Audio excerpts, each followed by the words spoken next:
শিৱসাগৰত অনুষ্ঠিত হ'ল সংগীত বিবিধা সাংস্কৃতিক অনুষ্ঠান।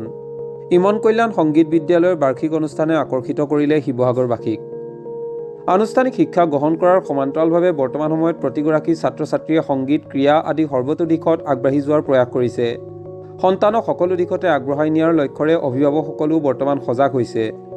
নৱপ্ৰজন্মক সংগীতৰ ক্ষেত্ৰত আগবঢ়াই লৈ যোৱাৰ লক্ষ্যৰে ৰাজ্যৰ ভিন্ন প্ৰান্তত সংগীতৰ শিক্ষানুষ্ঠান গঢ় লৈ উঠিছে।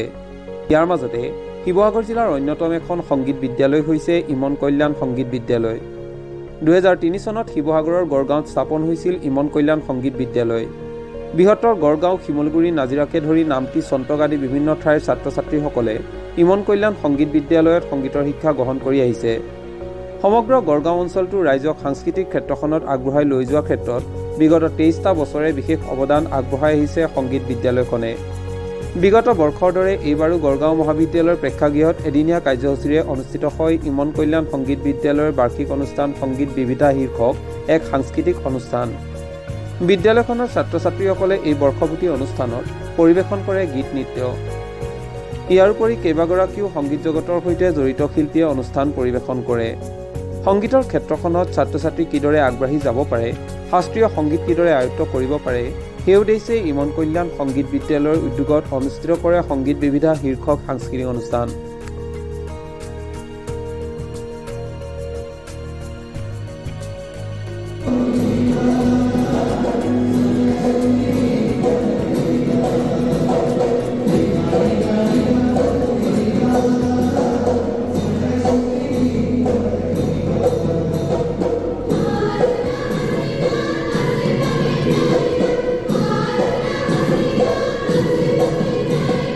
আমি গড়গাঁৱত স্থাপন কৰিছিলোঁ 2003 চনতে এখন সংগীত বিদ্যালয়, আৰু আমি প্ৰায় বাৰ্ষিকভাৱে অনুষ্ঠানটো পাতি গৈছিলোঁ যদিও ভালে কেইবছৰ আমাৰ ইয়াত অলপ গেপ ৰৈ গ'ল।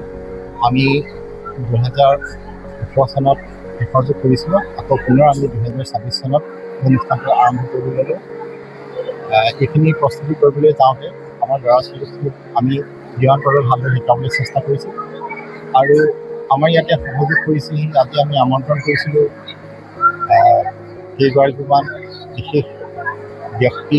তেখেতলোক হৈছে কলকাতাৰ পৰা আহিছে আনন্দ কুমাৰ মিশ্ৰ, আনন্দ প্ৰসাদ শিলিগুৰি, হয়, শিলিগুৰিৰ পৰা আহিছে বিকাশ চৰকাৰ, আৰু আনন্দ প্ৰসাদ দীক্ষিত গুৱাহাটী, আৰু পণ্ডিত বিদ্যুৎ মিশ্ৰ উদীয়মান এজন তবলাবাদক আমাৰ অসমৰে, তেওঁ হৈছে প্ৰান্তিক ফুকন, আৰু ডাক্তৰ অঞ্জনা শৰ্মা বেহেলাবাদক। তেওঁলোকে আজি এটা বিশেষ অনুষ্ঠান তেওঁলোকে পৰিৱেশন কৰিব। আমি যিমান পাৰোঁ চেষ্টা কৰিছোঁ এই অঞ্চলটোত আমি কেনেকৈ সংগীতৰ বিকাশ ঘটাব পাৰোঁ, আমাৰ ল'ৰা ছোৱালীয়ে লঘু সংগীতৰ উপৰিও কেনেকৈ শাস্ত্ৰীয় সংগীতৰ জ্ঞান ল'ব পাৰে, আৰু ইয়াৰে আমি সদায় চেষ্টা ৰাখিছোঁ। ঠিক সেইদৰে আমি আমাৰ ৰাষ্ট্ৰীয় প্ৰেক্ষাপটতো আমাৰ ছোৱালীৰ নাম উজ্বলিছে। কিছুদিনৰ আগতে আমি কেইবছৰমান হ'ল আমাৰ ইণ্ডিয়ান আইডলত এগৰাকী ছাত্ৰী প্ৰিয়ম বৰপাত্ৰ গোহাঁই, তেওঁ টপ 10ত সোমাইছিল।